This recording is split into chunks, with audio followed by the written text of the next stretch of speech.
And we're back. And I want to say thank you to everybody who stuck around during my leave of absence. But as a nice little treat for you guys, I decided to revisit the how to draw in an Adobe Illustrator tutorial. All right. So what we're going to do is we're going to take these videos and we're going to set them out individually and we're going to compile them into one big massive tutorial.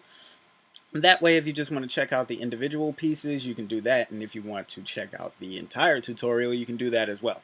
So, if you know anything about the How to Draw series, I did this previously. But the reason I'm doing this is because this is going to be an HD remix, which means everything is going to be high quality. So you can see every single meticulous detail that I am doing.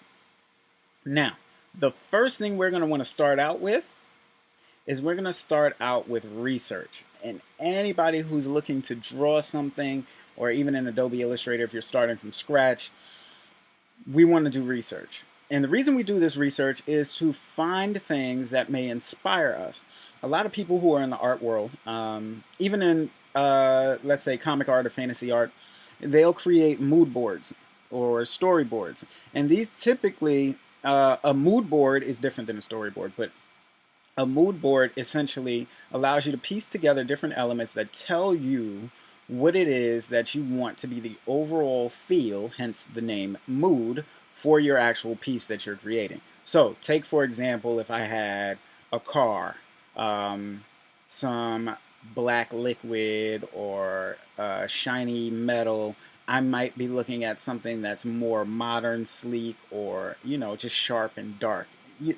These are the type of things that you'll get from that. It's supposed to emote something. It's also supposed to evoke emotion. So you have to look for things that are going to set the mood for your piece and give you inspiration. In addition to that, storyboarding basically is when you set up images to tell how a story goes. But what we're going to use this search and research for is to figure out which direction is best for us. Now, we can look at different examples of people who really do great illustration, and we're going to be creating one character. It's going to be an illustrated character. It can be whatever you want, but we're going to follow through with a previous character that I did, and that character was Ghost Rider. So, our first thing that you want to do is research. Now, for me, I would go to Google Images. So, I make sure that I open my browser, I go to Google, and let's say we're here. I'm going to type in,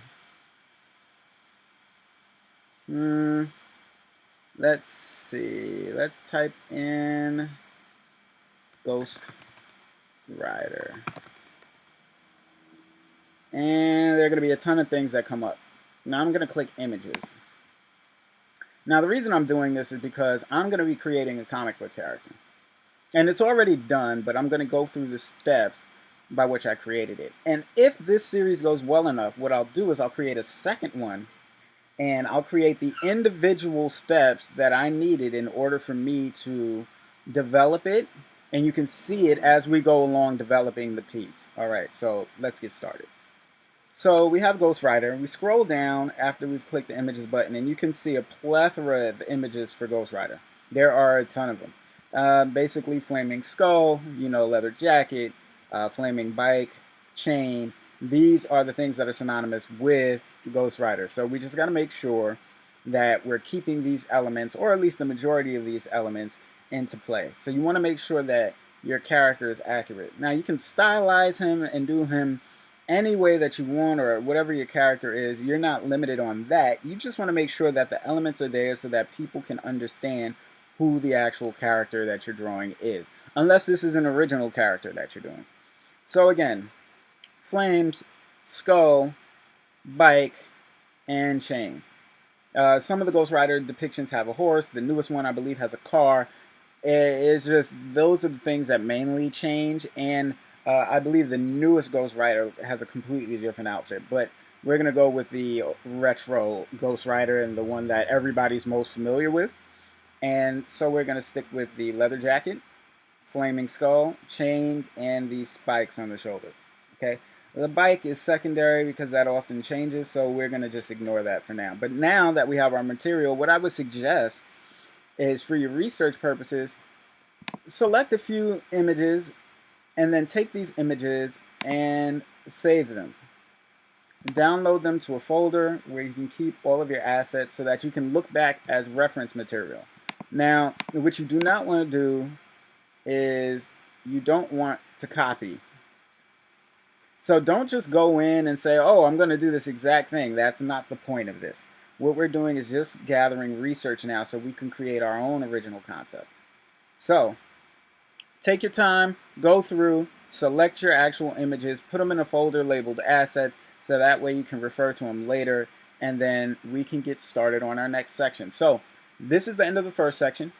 This is our research section. The next section we'll be discussing how to create thumbnails. Thumbnails are the next step in developing your character art. So stay tuned for the next class, and that's going to be talking about thumbnails. Thanks again, guys, for showing up, and I look forward to seeing you in the next class.